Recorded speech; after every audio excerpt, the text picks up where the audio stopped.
पुराने जमाने की बात है। एक राजा था, उसके 7 लड़के थे। 6 का विवाह हो गया था, 7वां अभी कुंवारा था।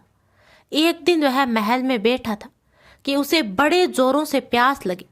उसने इधर उधर देखा तो सामने से उसकी छोटी भाभी आती दिखाई दी। उसने कहा, भाभी मुझे 1 गिलास पानी दे दो। महल में इतने नौकर चाकर होते हुए भी सबसे छोटे राजकुमार की यह हिम्मत कैसे हुई? भाभी मन ही मन खिंच उठी। उन्होंने व्यंग्य भरे स्वर में कहा, तुम्हारा इतना ऊंचा दिमाग है तो जाओ रानी पद्मिनी को लेकर आओ। राजकुमार ने यह सुना तो उसका पारा एकदम से चढ़ गया और बोला, जब तक मैं रानी पद्मिनी को नहीं ले आऊंगा इस घर का अन्न जल ग्रहण नहीं करूंगा। बात छोटी थी लेकिन उसने उग्र रूप धारण कर लिया। रानी पद्मिनी काले कोसों दूर रहती थी। वहां पहुंचना इतना आसान नहीं था। रास्ता बड़ा दुभर था। जंगल, पहाड़, नदी, नाले, समुद्र, न जाने क्या क्या रास्ते में पड़ते थे। किंतु राजकुमार तो संकल्प कर चुका था और वह पत्थर की लकीर के समान था। उसने तत्काल ही वजीर के लड़के को बुलाया और उसे सारी बात बताकर 2 घोड़े तैयार करवाने को कहा। वजीर के लड़के ने उसे बार बार समझाया कि रानी पद्मिनी तक पहुंचना बहुत मुश्किल है, पर राजकुमार अपनी हट पर अड़ा रहा। उसने कहा, चलो चाहे कुछ भी हो जाए, बिना रानी पद्मिनी के मैं इस महल में पैर नहीं रखूं। 2 घोड़े तैयार किए गए। रास्ते में खाने पीने के लिए सामान की व्यवस्था की गई और राजकुमार तथा वजीर का लड़का रानी पद्मिनी की खोज में निकल पड़े। उन्होंने पता लगाया तो मालूम हुआ कि रानी पद्मिनी सिंगल द्वीप में रहती है, जहां पहुंचने के लिए सागर पार करना होता है। फिर रानी का महल चारों ओर से राक्षसों से घिरा है। उनकी किलेबंदी को तोड़कर महल में प्रवेश असंभव है। वजीर के लड़के ने राजकुमार को एक बार फिर समझाया कि वह अपनी प्रतिज्ञा तोड़ दे, अपनी जान को जोखिम में न डाले। किंतु राजकुमार ने कहा, तीर एक बार तर्कस से छूट जाती है तो वापस नहीं आती। मैं तो अपने वचन को पूरा करके ही रहूंगा। वजीर का लड़का चुप रह गया और दोनों अपने अपने घोड़े पर सवार होकर रवाना हो गए। दोपहर को उन्होंने एक अरमाई में डेरा डाला, खाना खाया, थोड़ी देर आराम किया, उसके बाद आगे बढ़ गए। चलते चलते दिन ढलने लगा। गोधूली की बेला आई। इसी समय उन्हें सामने एक बहुत बड़ा बाग दिखा। राजकुमार ने कहा, आज की रात इस बाग में बिताकर कल तड़के आगे चलेंगे। बाग का फाटक खुला था और वहां कोई चौकीदार या रक्षक भी नहीं था। वजीर के लड़के ने उधर निगाहें डालकर कहा, मुझे तो यहाँ कोई खतरा दिखाई देता है।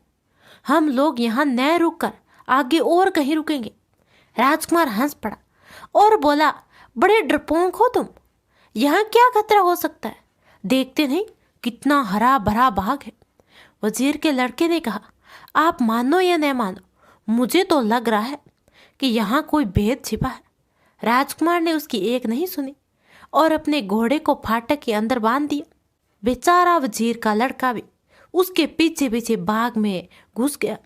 ज्यों ही वे अंदर पहुंचे कि बाग का फाटक अपने आप बंद हो गया।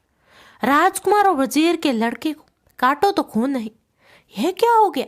वजीर के लड़के ने राजकुमार से कहा, मैंने आपसे कहा था ना कि यहाँ ठहरना मुनासिब नहीं है, पर आप नहीं माने। उसका नतीजा देख लिया।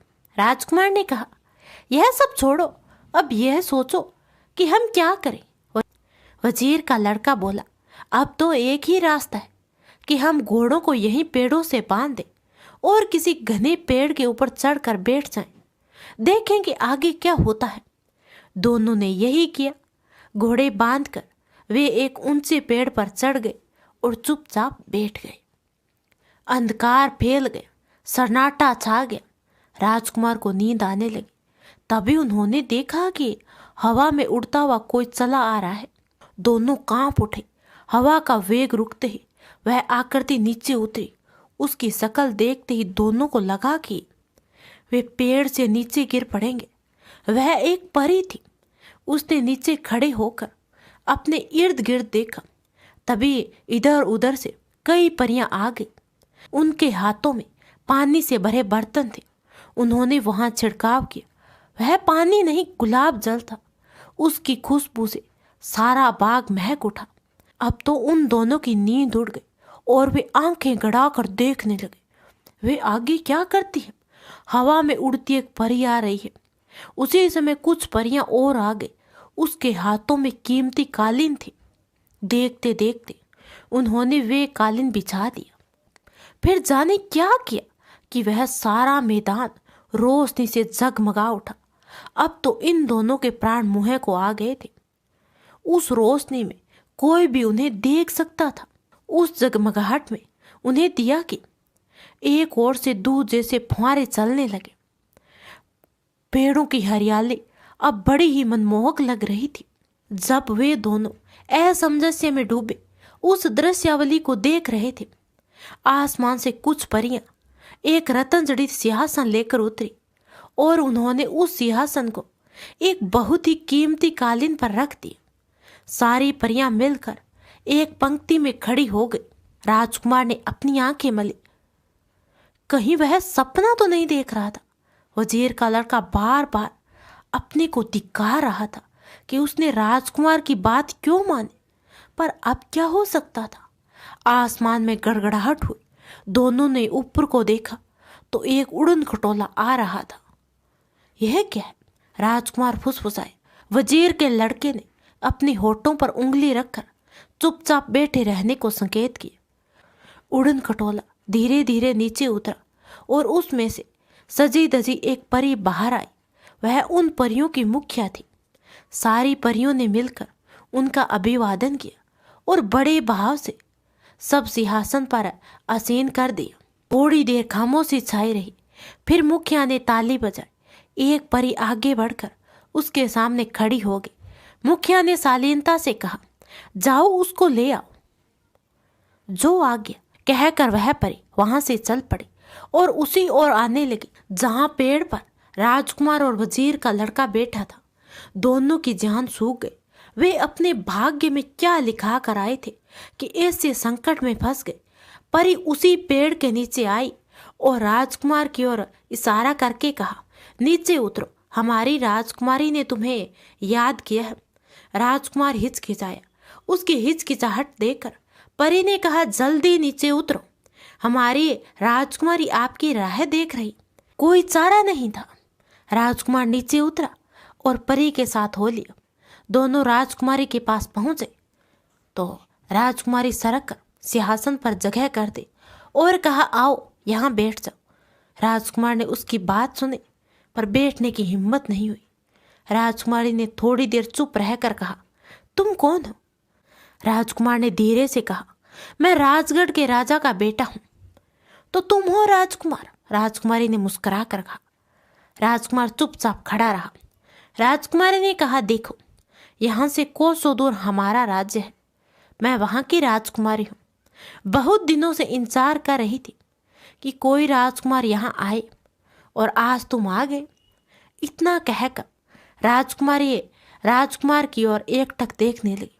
राजकुमार को लगा कि वह बेहोश होकर गिर पड़ेगा, पर उसने अपने को संभाला।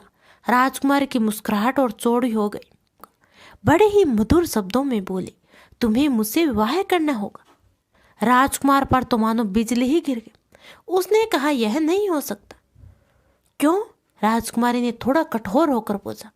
राजकुमार ने कहा, इसीलिए कि मैं रानी पद्मिनी की तलाश में निकला हूं और मैंने प्रतीक्षा की है कि जब तक वह नहीं मिल जाएगी मैं अपने महल का अंजल नहीं ग्रहण करूंगा।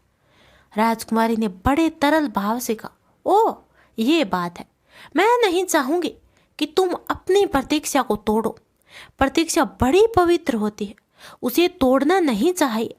तुम अपनी प्रतीक्षा पूरी करो, मैं उसमें तुम्हारी मदद करूंगी, पर एक शर्त पर।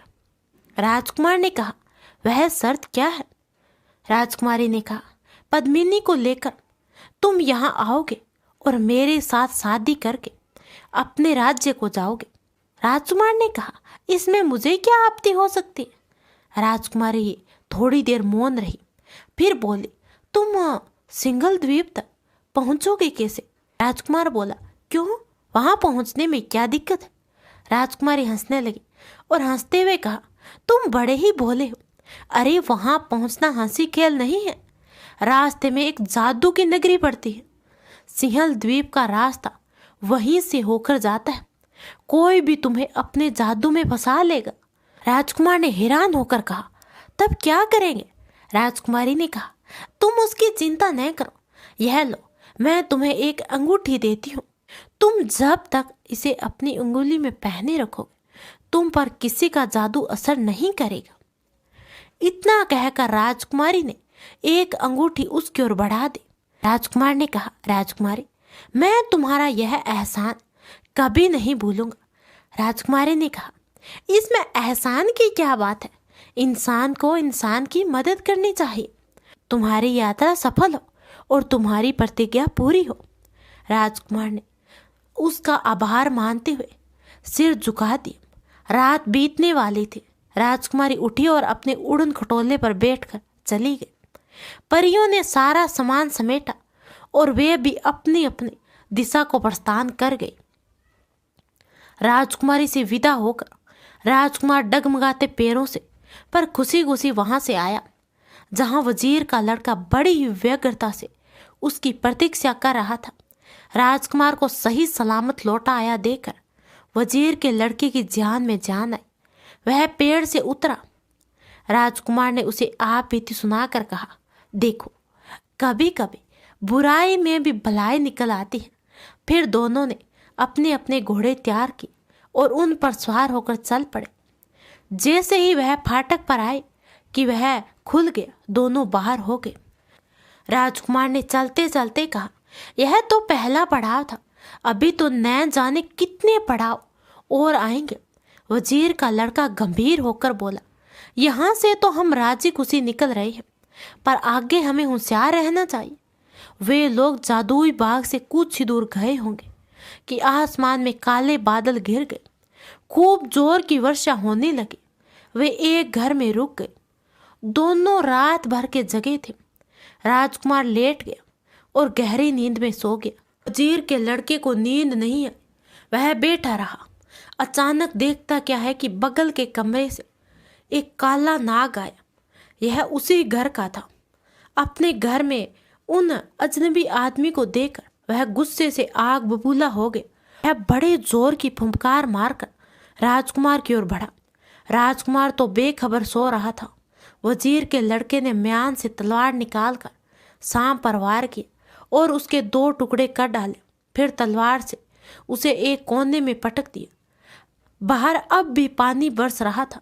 वजीर का लड़का उठकर घर के दरवाजे पर आकर खड़ा हो गया। थोड़ी देर बाहर का नजारा देखता रहा। सोचने लगा कि बैठे बिठाए राजकुमार ने यह क्या मुसीबत मोल ले ली है। अच्छा होगा कि अब भी उसका मन बदल जाए और हम वापस लौट जाए। पर वह राजकुमार को जानता था। वह बड़ा हठी था, जो सोच लेता था उसे पूरा करके ही रहता था, और न जाने क्या क्या विचार उसके दिमाग में चक्कर लगाते रहे। पानी थम गया तो उसने राजकुमार को जगाया। राजकुमार उठकर बैठ गया और बोला, बड़े जोरों की नींद आ गई। अगर तुम जगाते नहीं तो मैं घंटों सोता रहता। तभी उसकी निगाह एक और पड़े नाग पर गई। वह चौंक कर खड़ा हो गया और विस्मित आवाज में बोला, यह क्या है? वजीर के लड़के ने सारा हाल सुनाते हुए कहा, वह तो अच्छा हुआ कि मुझे नींद नहीं आई। अगर सो गया होता तो यह नाग हम दोनों को डस लेता और हमारा सफर यहीं खत्म हो गया होता। राजकुमार वजीर के लड़के के मुंह से सारी दास्ताना सुनकर बोला, मित्र, जिसे भगवान बचाता है उसे कोई नहीं मार सकता। यह भी याद रखो, हम लोग एक बड़े काम के लिए निकले हैं। जब तक वह काम पूरा नहीं हो जाएगा हमारा बाल भी बांका नहीं होगा। वजीर के लड़के ने इसका कोई जवाब नहीं दिया। दोनों ने सामान संभाला, घोड़ों पर जिन कसी और आगे चल पड़े। चलते चलते एक तालाब आया। सूरज सिर पर आ गया था। आसमान एकदम साफ हो गया था। जहां वे रुक गए भोजन किया, थोड़ी देर विश्राम किया, फिर आगे चल दी। आगे एक बड़ा घना जंगल था, इतना घना कि हाथ को हाथ नहीं सूझता था। उसमें जंगली जानवर निडर होकर घूम रहे थे, डाकू छिपे रहते हैं, वहां से निकलना हंसी का खेल नहीं है। तब उन्हें यह जानकारी मिली तो वजीर के लड़के का दिल दहल उठा।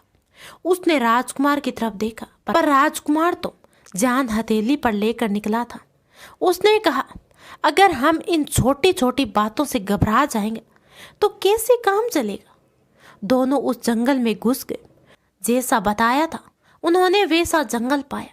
अंधियारी रात का सा अंधकार फैला था। आगे आगे राजकुमार, पीछे पीछे वजीर का लड़का। जानवरों की नाना प्रकार की आवाजें आ रही थी, पक्षी कलरव कर रहे थे। वे लोग बड़ी ही सावधानी से आगे बढ़ रहे थे। अचानक उन्हें दो चमकती आंखें दिखाई दी। राजकुमार ने अपने घोड़े को रोक लिया। खड़े होकर देखा तो सामने एक बाघ खड़ा था। क्षण भर में उन दोनों का खात्मा हो जाने वाला था, पर मौत सामने आ जाती तो कायर भी सूर बन जाता है। वजीर के लड़के ने आव देखा ना ताव घोड़े से कूदा और तलवार से उस पर बड़े जोर से वार किया। राजकुमार ने भी भाले से उस पर हमला किया। बाघ वहीं ढेर हो गया। अब तो दोनों और भी चौकन्ने हो गए। बहुत से जानवर उनके पास से गुजरते, पर वे उतने खूंखार नहीं थे। घोड़ों को देखकर रास्ते से ही हटते चले गए। वे लोग पल भर के लिए भी नहीं रुके। उन्हें पता नहीं चल पा रहा था कि वे जंगल कितना पार कर चुके हैं। सूरज ने भी वहां हार मान ली थी। उन्हें डर था कि कहीं रात न हो जाए। रात में जंगली लोमड़ी भी शेर बन जाते हैं। जंगली सुअर, नील गाय, भैंसे, शेर, चीते इधर उधर घूमने लगते हैं। पर वहां तो दिन रात एक सा था। उजाले का कहीं नामो निशान नहीं था। उन दोनों ने हिम्मत नहीं हारी। उनके हौसले के सामने जंगल ने हार मान ली। जंगल समाप्त हुआ, खुला मैदान आ गया। दिन ढल गया, थकान के दोनों परस्त हो गए थे। वजीर के लड़के ने कहा, अब हम यहीं कोई अच्छी सी जगह देखकर ठहर जाए। हम लोगों की ताकत जवाब दे रही है और हमारे घोड़े भी पसीने से तरबतर हो रहे हैं। राजकुमार ने उसके प्रस्ताव को मान लिया। कुछ कदम आगे बढ़ने पर पेड़ों की एक झुरमुट में उन्होंने डेरा डाल लिया। पास में कुआं था, उससे पानी लेकर स्नान किया, ताजा होकर खाना खाया। वजीर के लड़के ने कहा, मैं बहुत थक गया हूँ, आज की रात में खूब सोऊंगा, आप पहरा देना। राजकुमार बोला, ठीक है। दोनों अपने बिस्तर पर लेट गए, पर थके होने पर भी वजीर के लड़के की आंख नहीं लगी। वह चुपचाप बिस्तर पर पड़ा रहा। राजकुमार थोड़ी देर चौकीदारी करके जैसे ही बिस्तर पर लेटा कि नींद ने उसे आ घेर लिया और वह सो गई। वजीर के लड़के ने यह देखा तो उसे बहुत गुस्सा आया, पर वह क्या कर सकता था। राजकुमार तो राजा का बेटा था और वह चाकर था। राजकुमार की रक्षा करना उसका कर्तव्य था। इसी के लिए तो वह उसके साथ आया था। जैसे तैसे सवेरा हुआ। वजीर के लड़के ने राजकुमार को जगाया। आंखें मलते हुए राजकुमार उठा और दिन के उजाले को देखकर कहा कि कोशिश की जागता रहूं, पर मैं थक गया था। न चाहते हुए भी मेरी पलकें भारी हो गई और न जाने मुझे कब नींद आ गई। वजीर के लड़के को उस पर क्रोध नहीं, दया आई और कहा, कोई बात नहीं। फिर राजकुमार का दिल रखने के लिए मुस्कुरा कर कहा, ईश्वर को धन्यवाद दो कि कोई घटना नहीं हुई। अनजानी जगह का आखिर क्या भरोसा कि कब क्या हो जाए। फिर वो तैयार होकर आगे बढ़े। चलते चलते काफी समय हो गया। आगे उन्हें एक नगर दिखाई दिया। उसे देखकर वजीर के लड़के का माथा ठनका। राजकुमार तो भूल गया था, पर उसे याद था परियों की राजकुमारी ने कि रास्ते में एक जादू नगरी पड़ेगी। हो न हो यह वही जादू नगरी है। उसने राजकुमार से कहा, हम इस नगरी के किनारे के रास्ते से निकल चले, बस्ती में न जाए। राजकुमार ने तुन कर कहा, इतने दिनों से हम जंगलों और मैदानों में घूम रहे हैं, जैसे तैसे तो ये एक नगर आया है और तुम कहते हो कि इसे बचकर निकल चलो। नहीं, यह नहीं होगा। राजकुमार की इच्छा के आगे वजीर का लड़का झुक गया और दोनों ने नगर में प्रवेश किया। नगरी की बनावट और सजावट को देखकर मुग्ध हो गया और बोला, वाह, ऐसी नगरी को देखने के आनंद से तुम वंचित होना चाहते थे। ऐसे घर, ऐसे महल, ऐसे बाग बगीचे कहाँ देखने को मिलते हैं। अपने अपने घोड़ों पर सवार दोनों नगर के भीतर गए। भांति भांति के फूलों और लता से सजे एक बगीचे को देखकर राजकुमार अपने घोड़े से उतर पड़ा और बगीचे की शोभा निहारने लगा। तभी सामने से एक बुढ़िया दौड़ी हुई आई और राजकुमार से लिपटकर फूट फूट कर रोने लगी। बुढ़िया का रोना रुका तो वह बोली, मेरे बेटे, तुम कहाँ चले गए थे? राजकुमार तो बौचक्का सा रह गया, यह क्या माजरा है। उसने बुढ़िया को अपने बाहों से अपने को छुड़ाने की कोशिश की, पर बुढ़िया ने इतना जकड़ रखा था कि वह अपने को छुड़ा नहीं पाया। फिर बुढ़िया बिलखने लगी। राजकुमार को उस पर दया आ गई और बोली कि तुम क्या चाहती हो? सिसकते हुए बुढ़िया ने कहा, थोड़ी सी देर को मेरे घर के भीतर चलो। इतना कहकर उसने राजकुमार का हाथ पकड़ लिया। अपना पीछा छुड़ाने के लिए राजकुमार उसके घर जाने को तैयार हो गया। वजीर के बेटे ने मना किया, पर वह नहीं माना। उसने वजीर के लड़के से कहा, तुम यहीं रहो, मैं अभी आता हूँ। इतना कहकर वह बुढ़िया के घर चल दिया। सामने के घर का दरवाजा खुला था। ज्यों ही वे अंदर घुसे कि दरवाजा बंद हो गया। वजीर के लड़के ने दरवाजे पर जाकर उसे खटखटाया, पर कोई नहीं बोला। उसने मन ही मन कहा, यह एक नई मुसीबत सिर पर आ गई है, पर अब क्या हो सकता था। उसने बार बार दरवाजा खटखटाया, राजकुमार को पुकारा, लेकिन कोई नहीं बोला। हार कर वह अपनी जगह पर बैठ गया और राजकुमार के आने की प्रतीक्षा करने लगा। घंटों बीत गए, न दरवाजा खुला न राजकुमार आया। घर के भीतर जो हुआ वजीर का लड़का उसकी कल्पना भी नहीं कर सकता था। आखिर वो बुढ़िया कौन थी? उसने ऐसा क्या किया राजकुमार के साथ? क्या यह उसका कोई माया जाल था, या सच में वो बुढ़िया दुखी थी, या सच में कोई उसका बेटा था जो उससे बिछड़ चुका था? और राजकुमार कैसे पहुंच पाएगा रानी पद्मिनी की ओर? यह जानने के लिए आप अगला पार्ट जरूर देखना।